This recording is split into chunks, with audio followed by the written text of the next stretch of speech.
Hello दोस्तों, आप सभी का टॉपर क्लासेस यूट्यूब चैनल पर एक बार फिर से स्वागत है। तो पिछले वीडियो में हमने गास का नियम और गास नियम के गणितीय व्यंजक को पढ़ लिया था।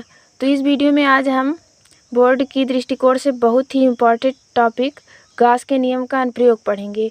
तो गास के नियम के अनुप्रयोग में आज हम सबसे पहला अनुप्रयोग पढ़ेंगे और ये बहुत ही ज़्यादा इम्पॉर्टेंट है। तो सबसे पहला अनुप्रयोग है हमारा अनंत लंबाई के एक समान आवेशित तार के निकट विद्युत क्षेत्र की तीव्रता। तो चलिए दोस्तों, वीडियो को हम स्टार्ट करते हैं और वीडियो को बिल्कुल भी स्किप मत कीजिएगा, बिल्कुल ही आसान तरीके से इसको हम समझेंगे। तो चलिए दोस्तों, शुरू करते हैं। तो हमारा है अनंत लंबाई के एक समान आवेशित तार के निकट विद्युत क्षेत्र की तीव्रता। तो हम एक अनंत लंबाई का तार बना लेते हैं। तो मान लेते हैं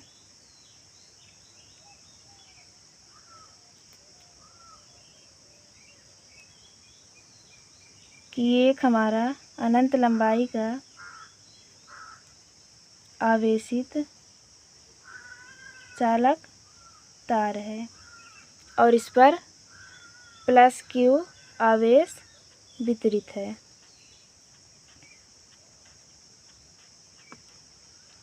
और इस तार की लंबाई मान लेते हैं हम कि इस तार की लंबाई L है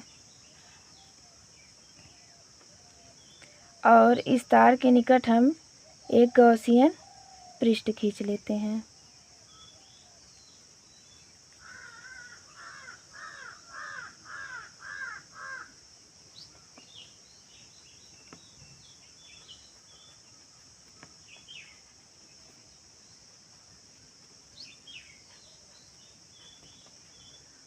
एक गॉसियन पृष्ठ खींच लेते हैं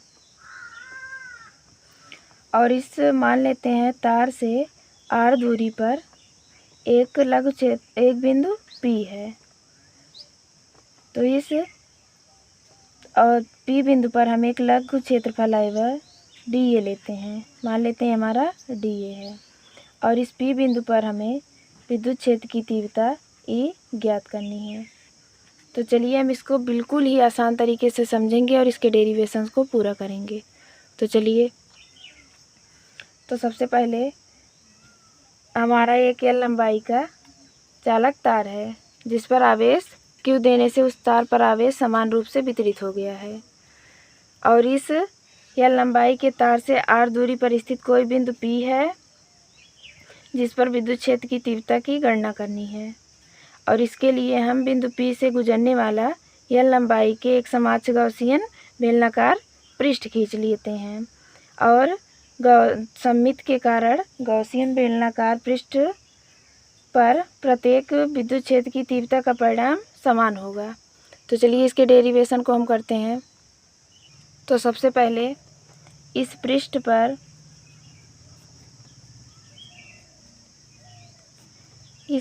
पर लिए गए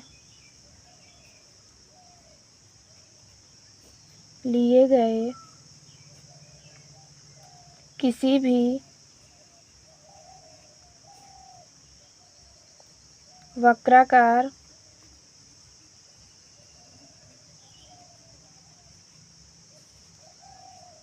पृष्ठ क्षेत्रफल अवयव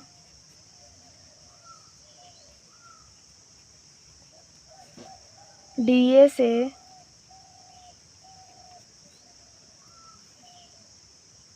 गुजरने वाला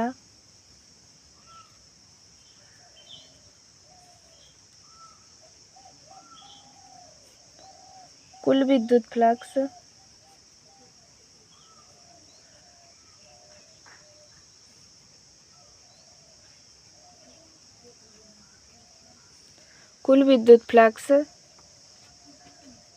तो जब लघु क्षेत्रफल है तो लघु विद्युत फ्लक्स भी होगा। तो d फाई E बराबर vector E into vector DA। तो d phi E1 equal to हो जाएगा हमारा E into DA cos theta. तो यहाँ पर कॉस थीटा का मान कॉस 0 हो जाएगा। तो d फाई E1 बराबर E इंटू DA कॉस 0 अंश। तो cos 0 का मान हमारा कितना होता है 1। तो आ जाएगा डी फाई E1 बराबर E इंटू डी ए। इसको हम समीकरण 1 मान लेते हैं। अब बेलन के वृत्ताकार सिरों से गुजरने वाला कुल विद्युत फ्लक्स जो होगा हमारा, बेलन के वृत्ताकार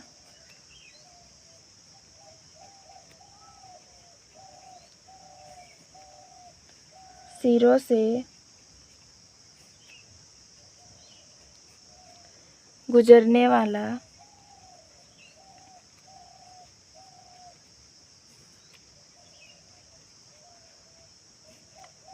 कुल विद्युत फ्लक्स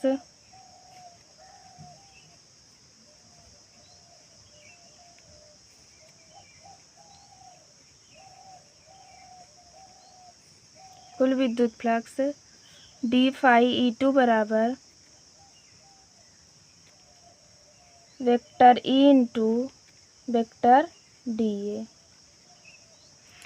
तो हमारा आ जाएगा डी फाई E2 बराबर, यहाँ कॉस थीटा का मान हो जाएगा 90 अंश, तो E into D A cos 90 अंश। तो कॉस 90 का मान कितना होता है, तो कॉस 90 अंश का मान होता है हमारा 0। तो डी फाई E2 बराबर आ जाएगा हमारा 0। तो अब संपूर्ण पृष्ठ के लिए देखते हैं। संपूर्ण पृष्ठ के लिए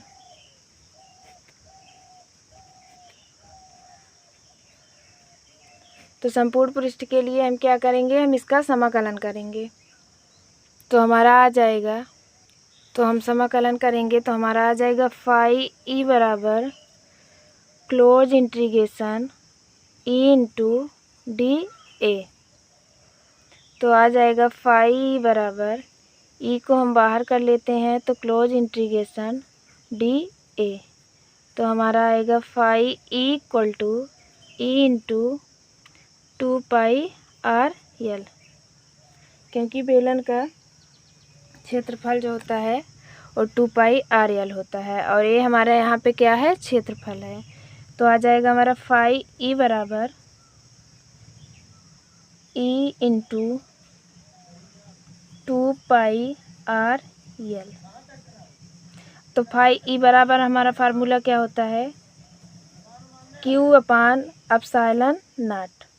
तो हमारा आ जाएगा क्यू अपान एप्सिलॉन नॉट बराबर E into 2 pi R L. तो आ जाएगा E equal to Q upon epsilon naught 2 pi R L. तो हमारा एक फार्मूला होता है ई बराबर 1/2 pi R epsilon naught into Q upon L. तो ये हमारा रैखिक आवेश घनत्व तो लैम्डा के बराबर होता है। तो आ जाएगा ई बराबर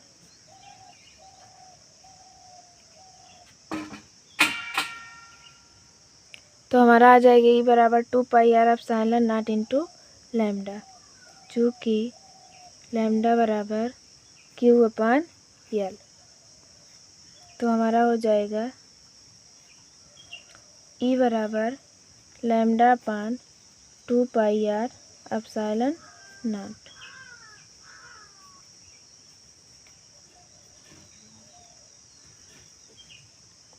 अगर दोस्तों वीडियो अच्छा लगे तो वीडियो को लाइक और चैनल को सब्सक्राइब ज़रूर करें, और वीडियो को अपने दोस्तों के साथ शेयर करना ना भूलें।